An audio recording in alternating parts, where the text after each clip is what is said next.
नमस्कार. आज आम्ही आलो आहेत natural sugar and allied industries या कारखान्याच्या युनिट 2 अंतर्गत जे काही ऊस रोप लागवड चालू आहे या ठिकाणी आम्ही आलेलो आहेत। आणि ऊस रोप लागवड करत असताना किंवा ज्यावेळेस शेतकऱ्याकडे कारखान्याकडून जे काही आलेले रोप आहेत किंवा नर्सरी चालकाकडून आलेले रोप आहेत तर ते आल्याच्या नंतर काय शेतकऱ्यांच्या चुका होतात आणि त्याच्यामुळे रोप लागवड बदनाम होते। तर प्रत्यक्ष इथं आपण शेतकरी महोदयांशी चर्चा करू किंवा त्यांनी रोप उतरून घेतल्यापासून पुढे कशा पद्धतीने नियोजन केलेलं आहे, त्याच्यामध्ये काय चुका झाल्यात आणि त्या सुधारल्या कशा पाहिजे किंवा त्यांनीच काही गोष्टी जे आहेत ते त्यांच्या लक्षात आल्याच्या नंतर त्यांनी त्याच्यामध्ये सुधारणा करत आहेत। तर काका नमस्कार, तुमचं पूर्ण नाव आणि गाव सांगा। पांडुरंग नारायण गोरे, राहणार सौना।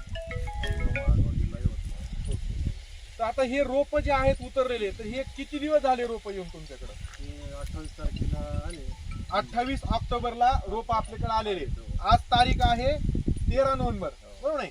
तर शेतकरी बांधवांनी इथं लक्षात घ्या, आता हे जी काही रोप वाळलेले आहेत त्यांना पाणी कशा पद्धतीने दिलं होतं तुम्ही? आणि साहेब आपल्या याने दिलं, फवाऱ्यानं दिला, पंपाच्या- बॅटरीवरचा जो काही फवारा असतो बॅटरीवरच्या पंपाच्या फवारण्यात पाणी दिलं। हा।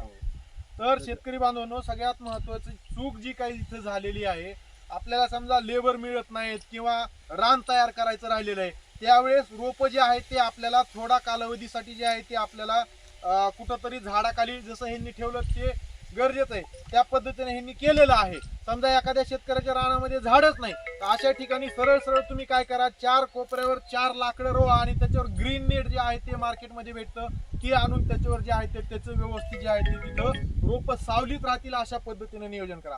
दुसरं महत्वाची गोष्ट, जसं शेतकरी महोदयांनी सांगितलं की हे रोप वाळायचं जे काही कारण आहे त्याचं प्रमुख कारण आहे की ह्यांनी फवाऱ्यानं वरचीवर पाणी दिलेलं आहे।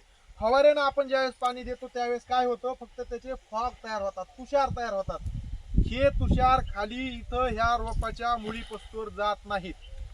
दुसरा विषय हँडलिंगचा विषय आहे। आपण जे काही हे ट्रे हँडल करत असतो त्यावेळेस ते खालीवरी होतात। मग इथं जसं बघतोय आपण ह्या रोपाच्या आसपासचं जे काही कोकोपीट आहे ते तिथं अजिबात राहिलेलं नाही, न्यूट्रिएंट मीडियाच तिथं राहिलेलं नाही। तर शेतकरी बांधवांनो, सर्वांनी लक्षात घ्या, ज्यावेळेस तुम्ही रोपं आणताय त्यावेळेस ही जी काही इथं जी काही चूक झालेली आहे, फवाऱ्यानं अजिबात पाणी द्यायचं नाही। सरळ सरळ तुम्ही मार्केटमधून तुषार तयार होणारं जे आहे ते तिथं एक हे भेटतंय, त्याचं आम्ही हे सुद्धा शेअर करतो। तर तशा प्रकारचं तुषार तयार होणारं ते हे युनिट आणा आणि त्याला जे आहे ते तुम्ही नळीला ते लावा आणि व्यवस्थित या रोपांपर्यंत पाणी गेलं पाहिजे। तेवढे कुटाने नसेल करायचे तर सरळ सरळ कळशी जी आहे ती तुम्ही घ्या आणि हाताने जे आहे ते चांगलं पाणी ह्याच्यावर बदबद पाणी ओतू नका। बदबद पाणी ओतलं तरी काय होतं, इथलं सगळं जे काही कोकोपीट आहे ते जास्त पाणी अचानक पडल्यामुळं ते सुद्धा बाहेर निघून जातं। तर कोकोपीट सुद्धा व्यवस्थित जागेवर राहिलं पाहिजे आणि पाण्याचे शिंतोडे हे खालपर्यंत व्यवस्थित गेले पाहिजे अशा पद्धतीने नियोजन करा। किंवा आता काकांनी आणखीन एक नवीन प्रयोग केलाय, आता तुम्ही हे लक्षात आल्याच्या नंतर तुम्ही ह्याला पाणी व्यवस्थित देण्यासाठी काय प्रयोग केलाय सांगा? याला वाफा केला तयार, हा, हे चौकोनी वाफा तयार करा बस। हो, त्याच्यात रोपं ठेवली आणि हो, दांडानं पाणी याच्यात सोडायचं, हा, हे रोपं मरत नाही। त्यानं काय होणार आहे, आता ह्या दांडानं थोडं पाणी म्हणजे मिळतं। हे सगळं चौकोनी वाफा तयार केला, ह्याच्यात काय होणार आहे, पाणी सोडल्यास भरपूर पाणी मिळते याला, या पाणी हा, साचून राहते याच्यात। पाणी ह्याच्यामध्ये साचून राहतंय आणि मुळांपर्यंत रोपाच्या मुळापासून सतत ओलावा राहतो। ही सुद्धा पद्धत आपण अवलंबू शकतो। किंवा हे जर करायला कुटाने वाटत असतील तर सरळ सरळ खाली कोकोपीटच्या त्या ह्याच्या पस्तूर चांगलं पाणी जाण्याच्या अनुषंगानं तुम्ही पाणी थोडंसं जास्त लागेल तुम्हाला, पण कळशीनं व्यवस्थित पाणी, घागरीनं पाणी व्यवस्थित द्या, तरच आपले रोपं जे आहे ते अशी हिरवेगार राहणार नाही। तर अशा पद्धतीनं जे आहे ते नुसतं पाण्यानं फवारा जर तुम्ही दिला तर तिथं रोपं जे आहे ते आपले वाचणार आहे। दुसरा विषय, या ठिकाणी तुम्ही फवारणी करणं गरजेचं आहे। एक 15 लिटरचा पंप जर तुम्ही घेतला तर ह्याचे सरळ सरळ 12 मिली जे आहे ते कोराजेन घ्या, त्याच्यानंतर कुठलंही मॅक्रोन्यूट्रिएंट, मग 19 80 ग्रॅम आणि BSFचं लिबरल भेटतं, तर ते जे आहे ते 20 ते 25 ग्रॅम घेऊन ह्याच्यावर जे आहे ते डायरेक्ट जर तुम्ही फवारणी केली तर निश्चित ह्या रोपांना जे आहे ते कीटकनाशक भेटणार आहे आणि अन्नद्रव्य व्यवस्थापन करण्यासाठी NPK आणि मायक्रोन्यूट्रिएंट तिथे भेटतील। कारण की ह्या कोकोपीट मध्ये कुठल्याही प्रकारचं न्यूट्रिएंट मीडियम नसतंय, त्याच्यामुळे रोपांच्या द्वारे अन्नद्रव्य ह्या रोपांना देणं गरजेचं आहे। तर आपल्या या भागातल्या सर्व शेतकऱ्यांना विनंती राहील, ज्यांनी रोपं घेतलेले आहेत आणि त्यांना रोप लागवडीला विलंब होणार आहे त्यांना, तर त्यांनी अशा पद्धतीनं नियोजन करावं, व्यवस्थित पाणी द्यावं, जागेवर 1-2 फवारण्या घ्याव्या आणि नंतर जी आहे ती रोपांची लागवड करायची. रोपांची लागवड करताना जसं आता काठी कुठे गेली आपली? टाकून दिली का?